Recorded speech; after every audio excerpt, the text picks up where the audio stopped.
Okay, in this lesson we're going to take a look at area, but rather than just area of a straightforward figure, we're going to look at area of some figures involving some of the concepts we've learned throughout the semester. So let's take a look at this first example. So I'm supposed to find the area of the shaded region. Well, I see two rectangles, and I can find the area of the larger rectangle, but that would include the area of the smaller rectangle as well. So if I find the area of the smaller rectangle, then I can subtract that from the area of the larger rectangle, and then I would just have the blue part, which is what I'm looking for. So that's our plan of attack here. So we're going to find the area of the large rectangle. So I'm going to take 9 times 12, and that's going to be the area of the larger rectangle. And when I do that, I get 108. And then I'm going to find the area of the smaller rectangle. So 5 times 8, and that's 40. And so when I'm finding the area of the shaded, I'm just going to write area of shade, then I take the 108 and I subtract the 40. And let's see, what do we get? 68. So we have 68, and remember this is area, so square units, and these units are centimeters, so centimeters squared. Okay, let's take a look at the second example. So I'm noticing I have a rectangle here, but I only know the height, I don't know the base. I'm also noticing though that I see a 30, 60, 90 triangle. So we're going to have to use what we learned about 30, 60, 90 triangles. So remember 30, 60, 90. The ratio that we learned is x times the square root of 3, and 2x. So the side opposite the 30-degree angle is the 8. So I know I double that to get the hypotenuse, which I don't think we really need, but we'll fill that in anyway. And what I do really need is the base of this rectangle, which is the side opposite the 60 degree angle. So I'm going to take 8 times the square root of 3 using my ratio. And that is the length of the base of this rectangle. So now I know the height, 8, I was given that, and I know the base, 8 times the square root of 3, so I can find the area of this rectangle. So area equals 8, which is the height, times 8 times the square root of 3, which is the base, and 8 times 8 is 64, and I have the square root of 3 with that, so 64 root 3, and these are centimeters squared. And that's the area of the rectangle. Taking a look at the third example. So it says find the area of a rectangle with a perimeter of 74 centimeters and a length of 25 centimeters. When you have something like this that doesn't have a picture, the first thing you should do is make a picture. So it's talking about a rectangle, which means I'm going to draw a rectangle. It's giving me the length, so I'm going to go ahead and fill that in. Now we know that the opposite sides of a rectangle are congruent, so I'm going to go ahead and fill in 25 on the other side as well. Now perimeter we know means all the way around the shape, so I know 2 of those measurements already that are part of the perimeter. So I'm going to take the 74, which is the total all the way around, minus the 225s, which is 225s is 50. And when I do that, I'm getting, looks like 24. Now, 24 isn't the measure of the width, though, because remember, we had the perimeter. So, and what we have left after we take off the 2 lengths is 2 widths. Now, but you do know that in a rectangle, the opposite sides are congruent or have the same length. So I'm going to just take that 24 and divide it by 2, which tells me that each side has a width of 12 centimeters. Okay, so now if I know that, it says find the area of the rectangle. Well, I found what I needed to help me get the area. So I'm ready to get the area. Base times height, 25, times 12 will give me the area of this rectangle. And 25 times 12 equals 300, and these are centimeters squared. Okay, let's take a look at the next example. So this says we have this triangle here. Now we remember that the area of a triangle is base times height divided by 2, or 1/2 base times height. I don't see a height though. So when you have a triangle and you don't have a height, you have to draw one in. So that's the first thing we're going to do, is draw in the height. Okay. Now, I'm also noticing though that this triangle is isosceles because I see 5 and 5. So it is an isosceles triangle. Now there's a theorem in geometry that says that the altitude, which is what we just drew, the height of this triangle, of an equilateral or an isosceles, this is an isosceles, but it's also true for an equilateral, that altitude is not only the altitude, it's not only perpendicular, but it also bisects the opposite side. So we know it's perpendicular because it's an altitude, but if the triangle is isosceles, which this is, or equilateral, then the opposite side has been bisected. So the minute I draw that perpendicular in, it's also the bisector. So I'm going to go ahead and mark that those are congruent. Now, if those segments are congruent, and 6 is the total, then I'm going to divide 6 in half, and I know that each piece measures 3 inches. So if I have the 3 inches, now I have two right triangles here. I'm going to look at this one here on the right for a moment, and I'm seeing that 3 is the one short leg and 5 is the hypotenuse, and I'm supposed to figure out the long leg, which is the altitude of the triangle. Well, we remember our Pythagorean triple, 3, 4, 5.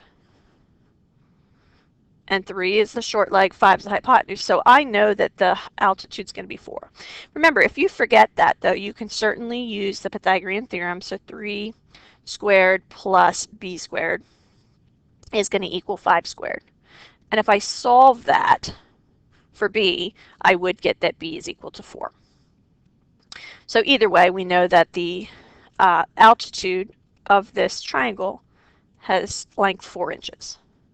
Okay, so now we have everything we need to find the area of this triangle. So area is 1/2 base times height. So 1/2 the base. Remember, now we're talking about this whole triangle. So I don't want to use 3 for the base. I want to use 6 for the base. The base is 6 times the height, which we just figured out is 4. So when I take 1/2 of 6 times 4 is 24. I'm getting 12 for the area, and this is in inches squared. Okay. Now, in this figure, number 5, I'm noticing we have a trapezoid, but it's not just any old trapezoid, it's actually called an isosceles trapezoid, which is very similar to an isosceles triangle. Notice that the two sides here on the right and left, they are congruent. Okay, and that's how I know that it's an isosceles trapezoid. So you can either be told it's an isosceles trapezoid or notice that the two sides are congruent. So we know it's an isosceles trapezoid. So remember, for a trapezoid, we want half of the height times base 1 plus base 2. Well, I know the base 1, I know the base 2. I can take that times 1/2, but I don't know the height. So what I'm going to need to do is draw in the height. Okay. Now, I'm going to go ahead and do the same thing on the other side, just straight down. Okay. And so on both sides, left and right, we actually have two triangles that are congruent, which we'll learn more about congruent triangles later in the semester. But for now, just know that those two triangles have the exact same angle measures and side lengths. So When I drew that line straight down and the other one straight down, notice I have 4 inches as the length of that. Now you can kind of see we have a rectangle there in the center. 4 inches goes from here over from here. Hopefully you can see where I'm pointing over to here.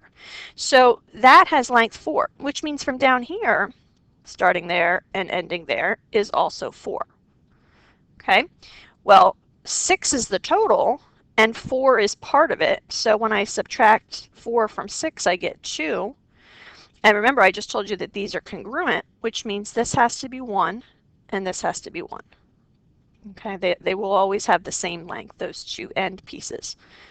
Okay, so now we know that's 1. And now we have these triangles. So if I want to figure out the height, which is the altitude of this trapezoid, or the height of this trapezoid, then I'm going to use the little triangle here, and I have 1 as the one leg length, and I have the square root of 26 as the hypotenuse length. I'm going to figure out the altitude or the height of this trapezoid, which is the long leg of the triangle. So we're going to use Pythagorean theorem. So 1 squared plus, I don't know the height squared, is equal to the square root of 26 squared. So 1 squared is 1 plus b squared is going to be equal to root 26 times root 26 is just 26. So I'm going to subtract 1 from each side. So that gives me 25. And I'm going to take the square root of each side. Remember, we're talking about length here, so I don't care about the negative. I just care about the positive 5. Okay, so I just figured out that 5 is the height of this trapezoid. So now I have everything I need to find the area of the trapezoid. So I have half. The height we just figured out is 5 times base 1, which is 4, plus base 2. Now remember, that's the whole entire length of the second base, which is 6. So I'm going to multiply half of 5 times 10. And 5 times 10 is 50. And 50 divided by 2 is 25. And these are inches squared. Okay, so see how when we don't know something that we need, like for the area, we need the height, we need the base. If we don't know one of those, we can still use other things that we've learned this semester to help us find what we need, and then we can find the area. Okay? All right, just a couple more examples, and then we're done with this lesson. So now we're going to talk about what are called inscribed and circumscribed. And they are pretty much what they sound like. Inscribed is a figure that's inside another figure. And circumscribed is the opposite. It's a figure that's on the outside of another figure. So looking at this first example, it says, what is the area of a square inscribed in a circle with a radius of 6 feet? So the very first thing we need to do is, of course, make a picture, because all I see are words here. So when I see square inscribed in a circle, I'm going to draw the square first.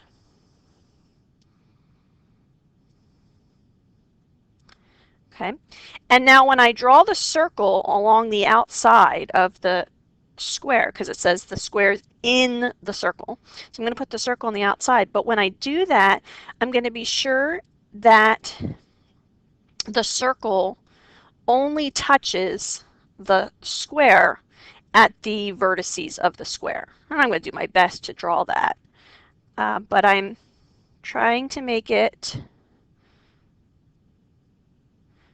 just touch at the vertices. And again, it's close enough. But that is what inscribed looks like. So the square is inscribed in the circle. I could also say that the circle is circumscribed about the square.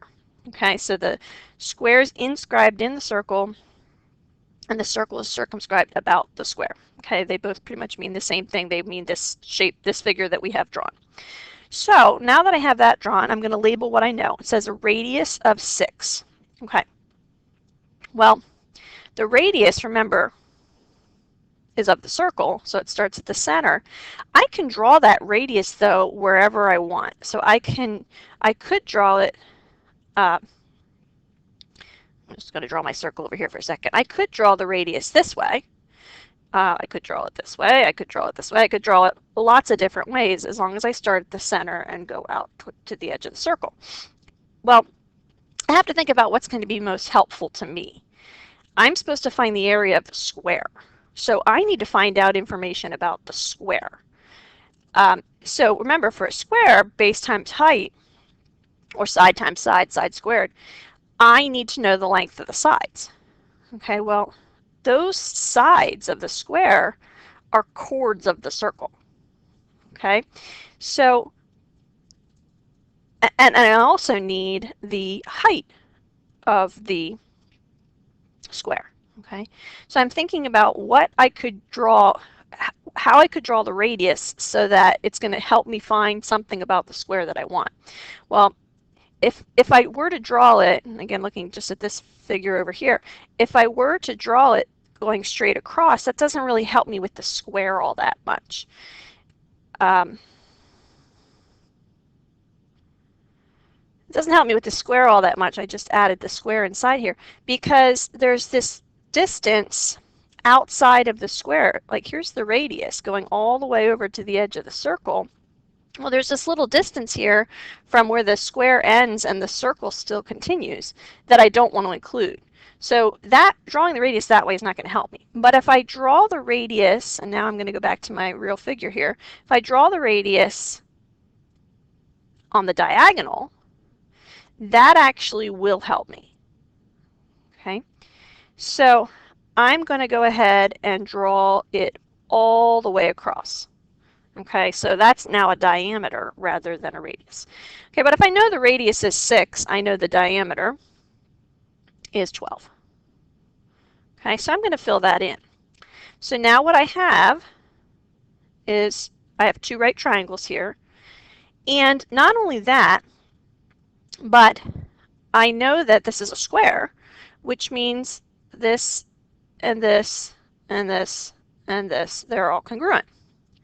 Okay, so if I have a right triangle and it's isosceles, it's an isosceles right triangle, then I know that it's a 45, 45, 90 triangle because that's what isosceles right triangles are. So I'm going to go ahead and fill in my 45 and 45, and I'm going to remind myself of the ratio is x times the square root of 2. So if it's a 45, 45, 90, and that's my ratio, I'm going to determine which part of the triangle I currently know. Well, the 12 is what I know, and that's the side opposite the 90, so that's the hypotenuse. Okay, so I'm now going to take 12, and I'm going to divide by the square root of 2 so that I can figure out what the legs are. Okay, so I'm going to take 12 and divide by the square root of 2. So to rationalize the denominator, we know how to do that. Multiply by root 2 over root 2, which gives me 12 times the square root of 2 over 2. Well, 12 divided by 2 is 6, so that's 6 times the square root of 2. So I now know, back to my triangle here, I now know that the sides have length 6 times the square root of 2. Okay, so I'm supposed to find the area of that square. All right, well, I'm home free now, so base times height. Base is 6 root 2 times height is 6 root 2, which gives me 36 times 2, which is 72, and these are feet squared. Okay, so once again, using what we learned earlier in the semester helps us to figure out the area of this square. Okay, one more example. So this time it says, what is the area of a square circumscribed about a circle with a radius of 8 centimeters? So I have to make sure I read this correctly. The square is circumscribed about the circle. So the circle and then the square, and when I'm drawing this, I'm trying to make the sides touch. It's good enough. All right, so we have our circle, which has a square circumscribed about it or around it. Okay, so it looks good. And the radius of the circle is 8 centimeters. Okay, so now this time, if I draw the radius just straight across, that actually is going to help me because the radius, well, two radii, or the diameter, actually is the same length as the side of the square. Okay, they have the same length. So I'm going to take my radius, which is 8, and I'm going to double it, which is 16, and that is the length of the side. And remember, I could draw the radius this way and make it a diameter, and it's still 16. So that tells me all the sides of this square are 16, which makes sense because it's a square. So I'm going to find the area now of the square by doing 16 squared, or 16 times 16, and that'll give me the area of the square. And 16 times 16 is 256, and these are centimeters squared.